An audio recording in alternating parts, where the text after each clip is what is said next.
Hey, welcome back to Guitar Discoveries. So, is your guitar going out of tune more often than it should?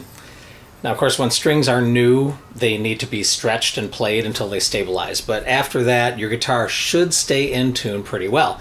And you should be able to play multiple songs before you need to retune. All right, today we're going to discover 6 common causes of tuning issues and what you can do about them.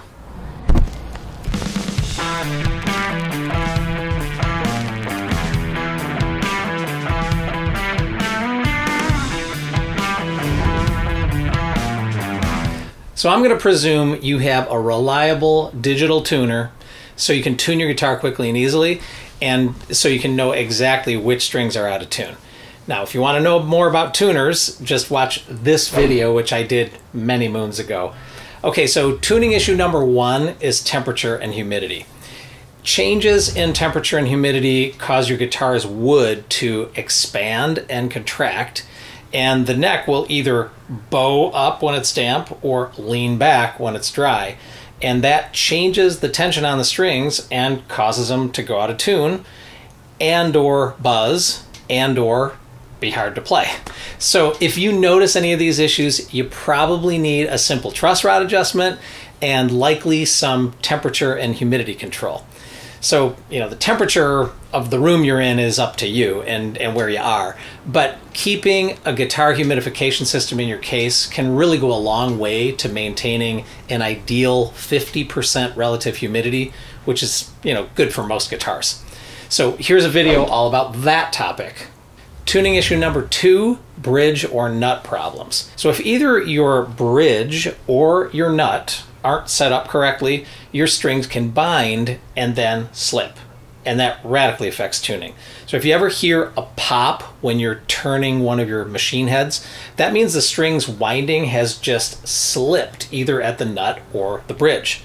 So I like to lubricate both my bridge and nut grooves using simple number 2 pencil, just graphite from the pencil, just rub it in there, and that will hopefully stop the binding and slipping. But if it doesn't stop the binding and slipping, you might need to actually file the nut or the bridge so the strings have a little bit more room to move through those grooves. Tuning issue number 3, fret problems. Now, one issue you can't easily fix without a new neck or a better guitar is fret spacing.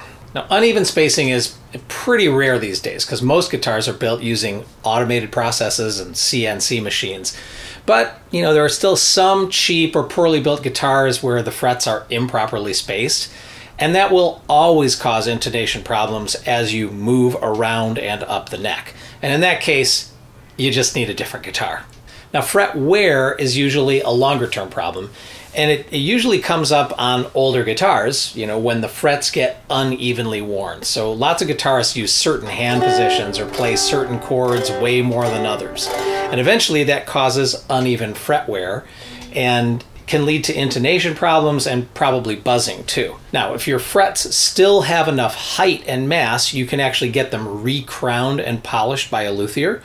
But, sometimes after years or maybe even decades of play, it's going to be time for a refret. So real quick, take a moment to like, subscribe, and hit the bell.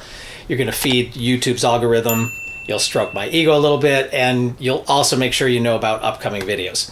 I'm actually really excited that GuitarDiscoveries.com just hit the 200 video milestone. You're going to find all kinds of helpful info about guitars and accessories, tips for playing and songwriting and performing, recording, a lot more. Please check it out because, as always, I learned the hard way, so you don't have to. All right, next, tuning issue number 4, strings. Now, of course, new strings need to stretch out, and until they do, they're going to go out of tune almost instantly. So I do a lot of pulling and stretching when I change strings. What I do is, right around the 12th fret, I'll pull, maybe even stretch a little bit side to side, and then test and retune. And I'll do that as many times as I need to until the strings stabilize and stay in tune. Now, you may not realize that old strings can cause even more tuning problems than new strings. And that's because strings lose elasticity over time and with use, and at a certain point they'll just start going out of tune quickly. So if you're having more tuning issues than usual, it might just be time for a new set of strings. If you want a few recommendations, you can watch this. Tuning issue number 5 is improper string installation and winding. So if your strings aren't wound properly around each tuning peg, they're going to slip and cause all kinds of tuning problems. So there are multiple ways to wind strings around the tuners. Believe it or not, this is actually a subject of controversy and disagreement among guitarists and luthiers. The way I install mine is by leaving 2 or 3 inches of excess string beyond the peg, and then I bend it back around the peg toward the center of the headstock and then under the first wind, and then I bend it back again so it locks in place as I turn the tuner. And then I make 2 or 3 full winds around the peg. I wind it tightly below the previous wind, so each one goes a little lower.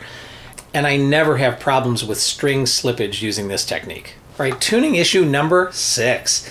This is one I rarely have considered or encountered, the tuners or machine heads themselves. So last week I was playing a live gig with one of my favorite cheap guitars. It's this J. Tercer JT Res. I recently did a feature on this brand and I covered this specific guitar, and I generally love it way more than you'd expect for a guitar that cost under 300 bucks. So it's been great, right?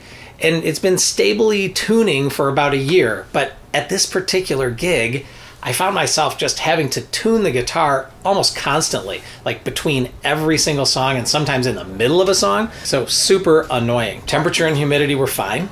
The bridge and nut were properly filed and lubricated. The frets are basically new. The strings were about 3 hours old and I'd done all the pulling and stretching to stabilize them before the show.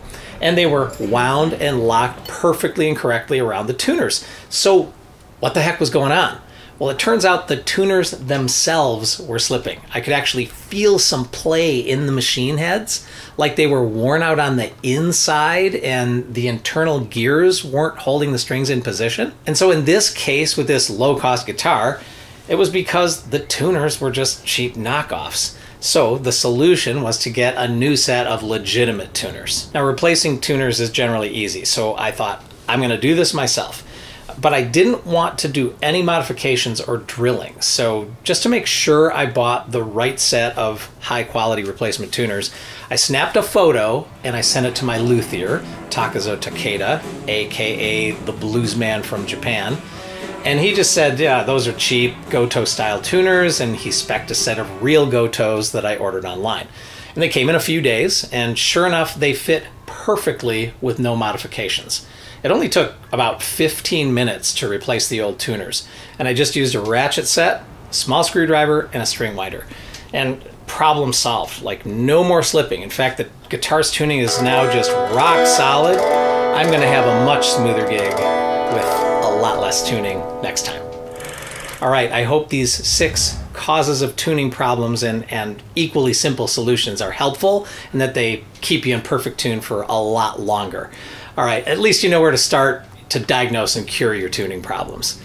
Okay, next week I am going to show you the first guitar kit I've ever had a hand in building. I'm going to tell you about an unreliable supplier of guitar kits and a good supplier, and you can decide if it looks fun and worth the effort to build your own Telecaster style guitar. So remember to like, subscribe, and hit the bell, please, so you don't miss it. And in the meantime, explore guitardiscoveries.com and my channel, or just watch this, and I'll see you next week.